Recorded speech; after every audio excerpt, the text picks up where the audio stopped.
Hi friends, how are you? A very good morning. So today is 13th अगस्त। चलिए देखते हैं आज क्या था।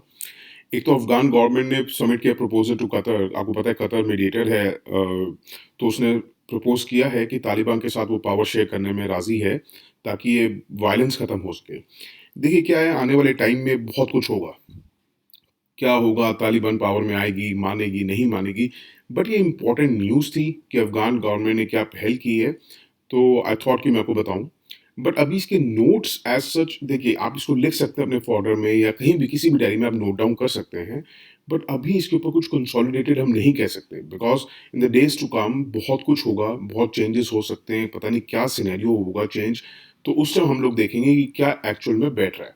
अभी तक के तो जो प्रॉपर कंसोलिडेटेड नोट्स हम बना चुके हैं, इंडिया, तालिबान एंड अफगानिस्तान, और with respect to other countries, वो उतना ही करिएगा। उस वक्त पेज वन पे आपने देखा होगा जो हमारी अर्थ इमेजिंग सैटेलाइट थी, जो हम भेज रहे थे GSLV F10 से, वो फेल हो गई है ड्यू टू परफॉर्मेंस एनॉमली। अब इसमें हमें क्या इंपॉर्टेंट हो जाता है, देखिए आपको बेसिकली पता क्या होना चाहिए। It is important, this point is important for prelims.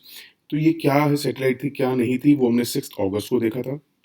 इसके बाद आपके लिए क्या इंपॉर्टेंट हो जाता है कि PSLV क्या होता है, लो अर्थ ऑर्बिट क्या होता है, सन सिंक्रोनस ऑर्बिट क्या होता है, जियो स्टेशनरी ऑर्बिट क्या होता है, GSLV क्या होता है। तो ये सब एक्सप्लेन हमने किया था 1 मार्च के एनालिसिस में। जरूर सुनिएगा प्लीज। उसके बाद एक क्रायोजेनिक इंजन में इसके फेलियर आया। थोड़ा सा क्रायोजेनिक मतलब समझिए, क्रायोजेनिक इंजन का इससे बाहर कुछ नहीं आएगा जितना मैंने आपको नोट्स बना के दे रहा हूँ। क्रायोजेनिक बेसिकली मतलब होता है लो टेम्परेचर, क्योंकि इसमें लिक्विड प्रोपेलेंट यूज होते हैं। लिक्विड प्रोपेलेंट का मतलब क्या होता है कि इसमें लिक्विड ऑक्सीजन या और साथ में लिक्विड हाइड्रोजन, ये दो यूज होते हैं एज द प्रोपेलेंट। प्रोपेलेंट मतलब जैसे आप अपनी गाड़ी में फ्यूल डलवाते हैं, that acts as a propellant. तो वैसे ही इसमें लिक्विड ऑक्सीजन और लिक्विड हाइड्रोजन यूज होता है। ऑक्सीजन को लिक्विड स्टेट में रखने के लिए -183 डिग्री सेल्सियस, और हाइड्रोजन को लिक्विड में रखने के लिए टेम्परेचर होना चाहिए बिलो -253 डिग्री सेल्सियस। अब क्या होता है, लिक्विड ऑक्सीजन वैसे बड़ा रिएक्टिव होता है, तो एक अफेक्टिव टेक्नोलॉजी चाहिए होती है कि दोनों के दोनों कांटेक्ट में ना आए, लिक्विड ऑक्सीजन लिक्विड हाइड्रोजन, सिर्फ आए तो कंबशन चैम्बर में आए।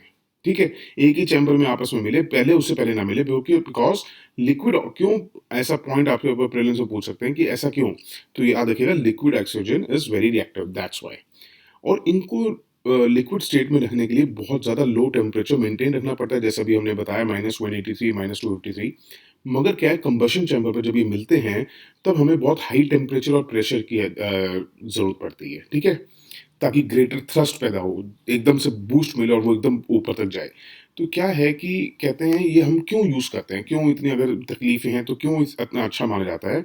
क्योंकि कहते हैं कि ये उतने ही वज़न में, मतलब अगर सपोज करिए आप कुछ और फ्यूल यूज़ कर रहे हैं और 1 किलो आपने वो ले लिया, 1 किलो ये ले लिया, तो ये 1 किलो में ज़्यादा थर्स्ट प्रोवाइड करता है। ठीक है, तो ये ज़्यादा अच्छा होता है रॉकेट्स के लिए, उन चीज़ों के लिए अगर हमें हैवी सैटेलाइट लॉन्च करनी है। ठीक है, या हैवी सैटेलाइट को बहुत दूर वाले ऑर्बिट तक पहुंचाना है, दैट टाइम क्रायोजेनिक इंजन बहुत हेल्पफुल होता है। ठीक है, एक एडिटोरियल में आपने देखा होगा हिमाचल का थोड़ा सा दे रखा है। तो हिमाचल में हमें क्या देखना है बेसिकली, बार बार नोट्स मत बनाया करिए। हमें क्या देखना होगा कि how well prepared in as India in handling cyclones और डिजास्टर्स। ठीक है, वो हमने 19 मई को देखा था, पूरी एडिटोरियल डिस्कशन है, सुन लीजिएगा। एक डिजास्टर मैनेजमेंट का एक फॉर्डर पॉइंट है, बहुत छोटा सा एक पैरा आया था, 12 जून के एनालिसिस में हमने डिस्कस किया था। बिल्कुल स्टार्टिंग, मैंने ये स्टार्टिंग का जो ये ब्रैकेट में लिखा है उसका मतलब है कि स्टार्टिंग स्टार्टिंग में ही है। तो सुन, जैसे ही आप ऑन करेंगे वो लेक्चर, ऊपर ऊपर एक पैरा में मिल जाएगा।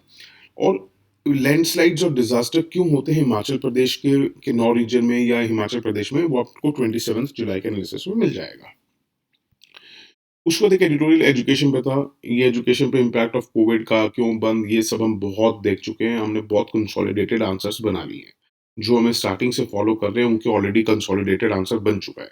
बट फिर भी जो अब नए आए हैं या नए कोई सुन रहे हैं तो वो पूछ सकते हैं कमेंट सेक्शन में, क्योंकि मैं नहीं चाहता कि बार बार, क्योंकि बहुत ज़्यादा बच्चों में टेंडेंसी होती है वो तुरंत दोबारा सुनने लग जाते हैं। तो आई डोंट वांट कि जब उनके कंसोलिडेटेड आंसर बन चुका है दोबारा सुने।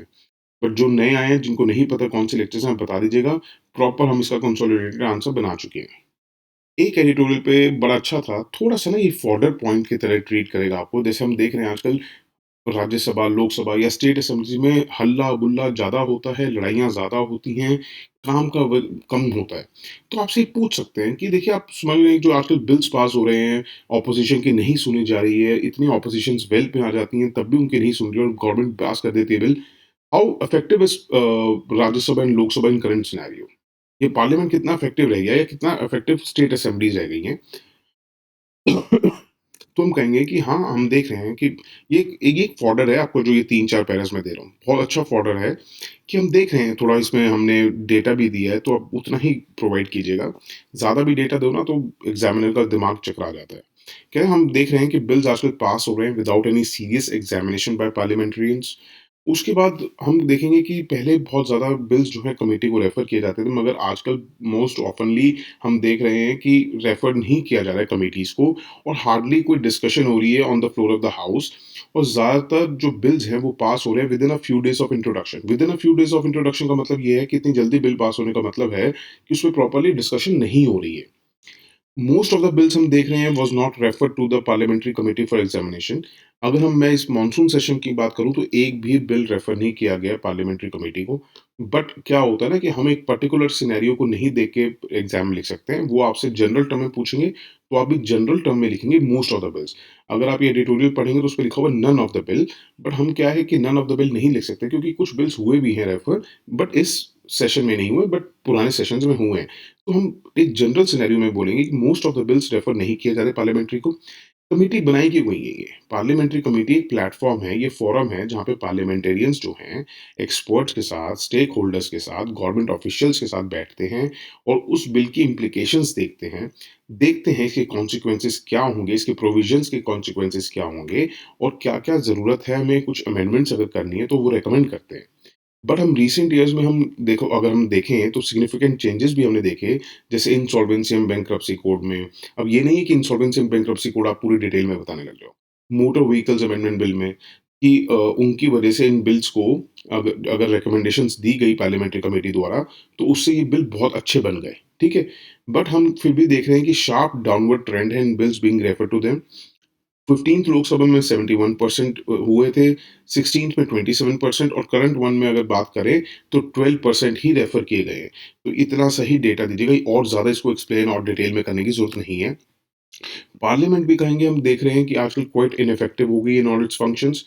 हम देखा जाए तो लेजिस्लेचर क्यों बनाई थी सेपरेट फ्रॉम द एग्जीक्यूटिव? सिर्फ इसलिए थी कि ताकि हम चेक कर सकें आर्बिट्ररी एग्जीक्यूटिव पावर्स की, ठीक है? जो ये अगर गलत यूज़ कर रहे हैं एग्जीक्यूटिव अपनी पावर का, तो लेजिस्लेचर उन पे कंट्रोल लगा सके। बट मॉनसून सेशन अगर हम पर्टिकुलरली बात करें, हाँ, आप दे सकते हैं। उसके बाद आप एक एग्जांपल में दे सकते हैं कि we have seen in monsoon session 2021 कि the government got every bill introduced, passed as an act without any debate and without any scrutiny by committees. Question hour भी हार्डली वर्क किया। तो ये जो सिनेरियो है उससे हमारी पार्लियामेंट बहुत इनइफेक्टिव चल रही है आजकल।